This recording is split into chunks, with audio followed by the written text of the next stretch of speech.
I've been manifesting little things, like sometimes within minutes. Yeah.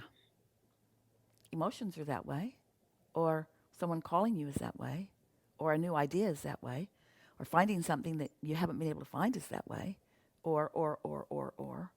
We're speaking of you as if you're holed up, but you know what we are talking about. I love seeing this evidence of law of attraction every day. How do I allow the big things which are pertinent to what I really want? The reason the small things come easier is because you believe they are easier to come. So it isn't that big things are harder and small things are easier. It's the belief level within you is different. And so, hear that. Everything is available to you. And it's available to you as quickly as you allow yourself to believe it. You cannot focus in opposition to what you want and beat the drum of those negative beliefs. In fact, some of you have been experiencing this a little bit, where you've decided that this and this and this is going to happen. For example, I've, I've I can't go to work, so I can't get money, so I can't pay my bills, or I can't keep my business open, and so I'm going to lose customers, and so business will never be the same again. Some of those thoughts are some of the thoughts that you have been having.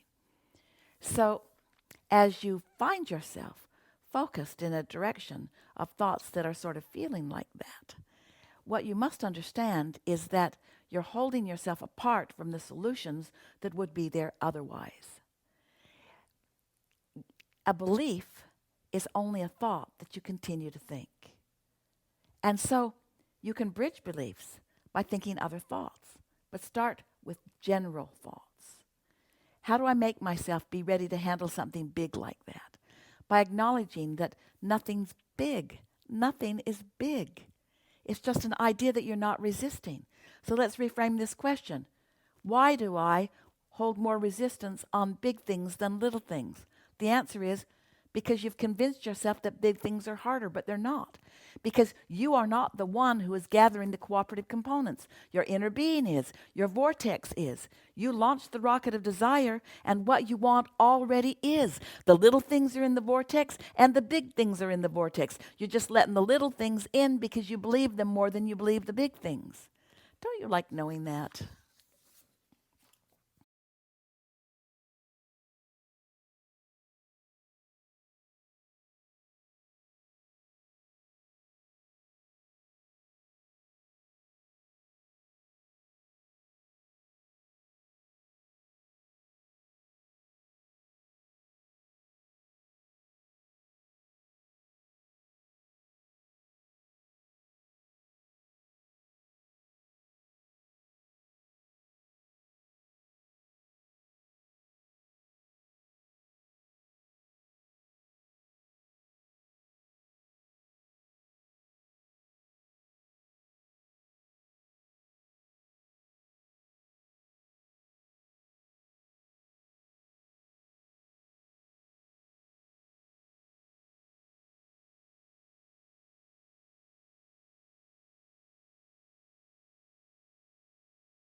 There are, all of us, most of us, perceive light photon vibrations through our eyes.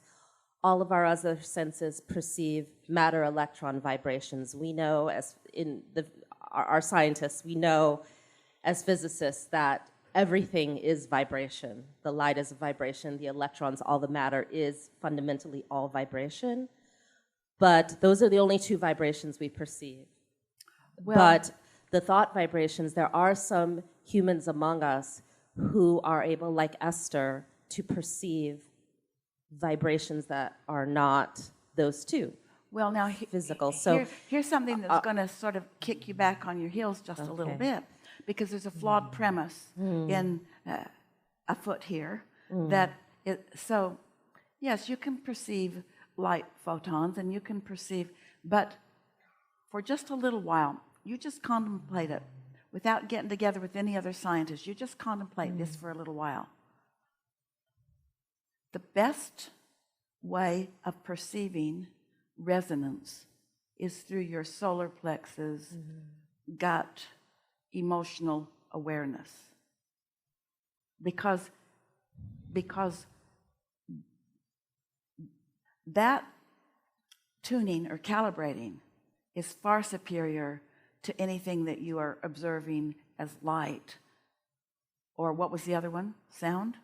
Matter, electron vibrations, the physical things that we touch. So what's that perception? Describe that and explain that more. Electrons are not things, they're not tiny balls in our atoms, they're actually vibrations.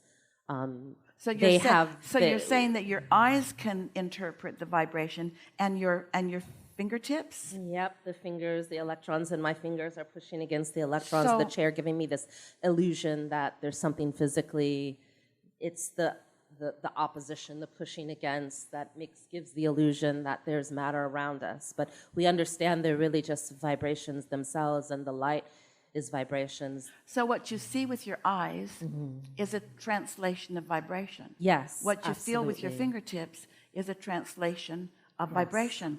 What you smell with your nose is a translation of vibration. Absolutely. What you taste with your tongue is a vibrational interpretation. What you hear with your ears, in other words, all of your physical senses are giving you those perceptions.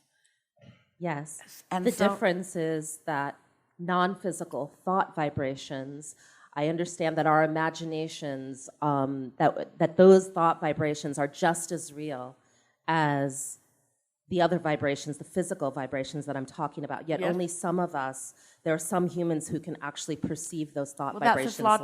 That's a flawed premise, though. We want to help you to get past that. One night, early in Jerry and Esther's experience with us, they were visiting friends in another city. They'd been invited by a woman they knew from their town. And they were all staying in her parents' house. And in her parents' house were her siblings and some of their kids. So it was a sort of family reunion who were all eager to meet Jerry and Esther and have conversation with us. And so after all had been visiting, they were sitting up, still no one wanting to go to bed, and it was about 1 o'clock in the morning. And one of the younger of the children was saying, remember when we used to go every Sunday over to Grandma and Grandpa's and have breakfast? And this young woman said, and at first everyone went, but then you all had other things to do, and you all had other things to do. And after a while, I was the only one that showed up every Sunday morning for breakfast. And as she was describing that, the entire space filled with the fragrance of bacon cooking and maple syrup. So everyone in that room was translating, in a way that you didn't think that could be perceived, a vibration that was being offered by Grandma and Grandpa, who were remembering it too and offering the vibration of that, and everyone got in on it.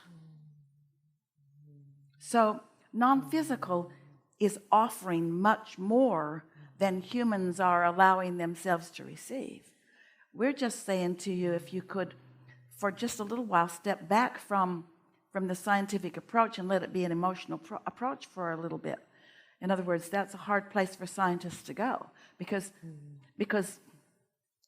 they only want to mostly talk about things that have manifested that everyone can see, or that everyone say something. Yeah, it's being able to offer the experience to everyone, so it's not just that you have to believe that I'm perceiving these vibrations that non-physical are sending that you can't perceive. no, But that's why science goes so slow.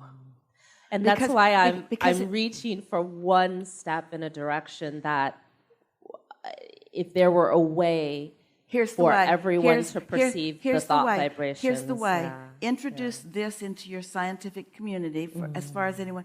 Say to them things like, I am beginning to understand that my emotions are a greater way of seeing than my eyes. That there's information in my emotions that is showing me calibration or resonance of, in other words, you are right there. I'm so close I can taste it. Yeah. Oh, But really? You just told us you couldn't taste vibration. I just feel, are there any other characteristics about the thought vibrations that we could translate into our scientific understanding, like their dimensionality? Do they only exist in 3 dimensions, or do they cross over into higher dimensions, or are the speed of the vibrations faster or slower than light vibrations? Faster, but the speed of vibration is only as fast as the perceiver of the vibration. Right. And so you can't talk about the actual speed of the vibration. You can only talk about as far as you're able to perceive it to be. That's what we meant when we said it's far faster than humans even understand it to be. And you don't have to understand it to be. It's like nobody understands electricity, but you utilize it very well. You just flip the switch. So we think we understand electricity. Really? Well, physicists, we think we do. Maybe we're Really? fooling ourselves. Really? But I mean, I know, yeah. Well, tell us about it. It's just electrons moving. It's just it's electricity and magnetism. So what's the source of the electricity? Where does it come from? So when a star exploded, it created all the elements and matter and electrons that we have. There's matter conservation. So all the electrons that are in any sort of metal are there.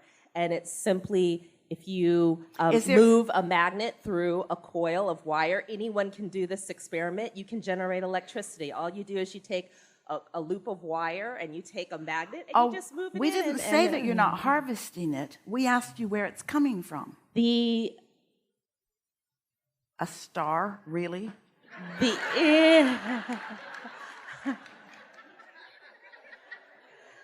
Okay, so I think this is getting to the heart, because what is a photon? It's not a particle, it's an electromagnetic field, and a field really isn't a thing. It's just a vector, it's just forces. It's just a condition of space that says if you have an electron here, it'll go this way or that way. It's a condition of space. So there's nothing really there in these vibrations. It's pure energy, and the energy is coming from source. Yeah, and it's an idea.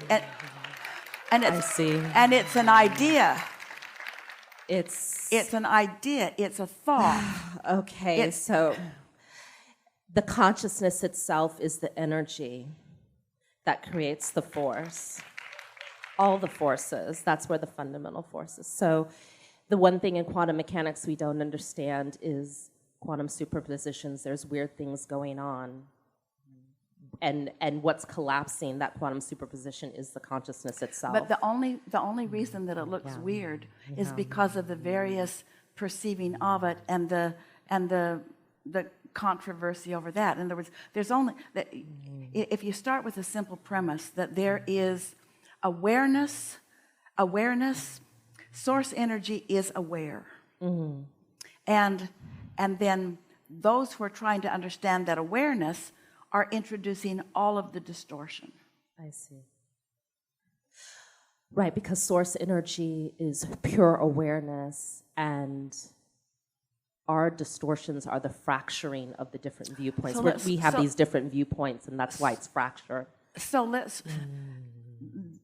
We're only seeing one piece of the puzzle, one slice of reality, and we can't quite make sense of it from our limited perspective.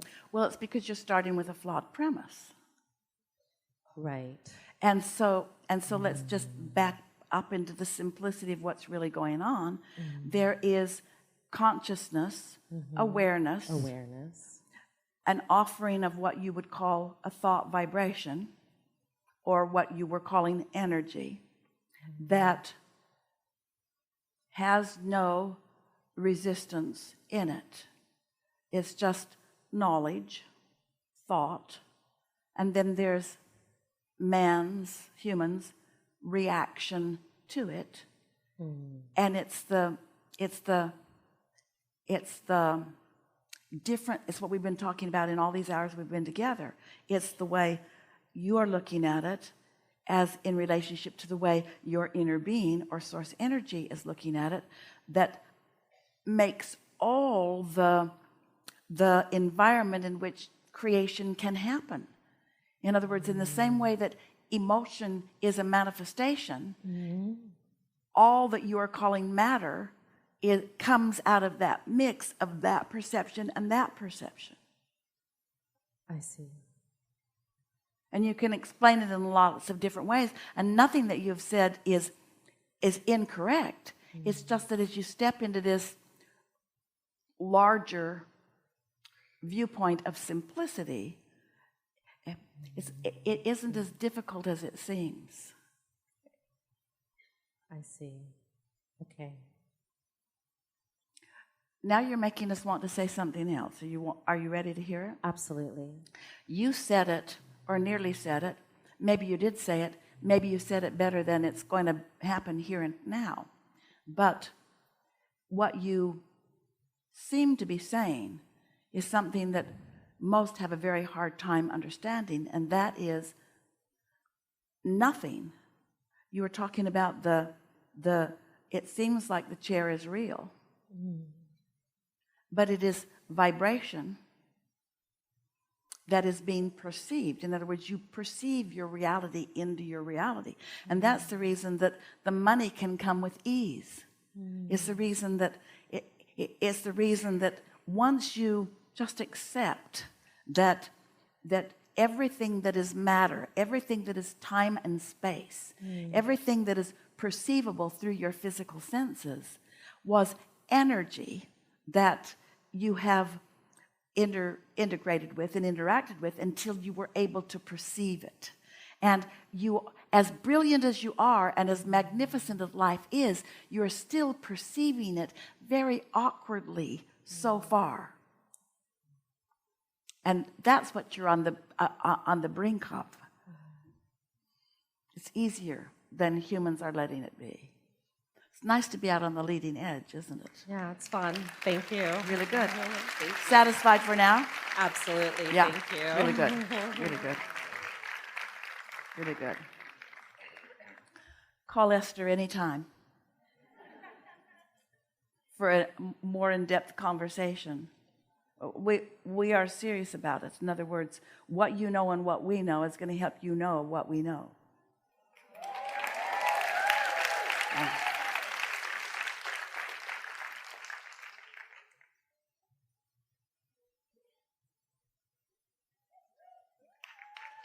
And it isn't that you need to know what we know.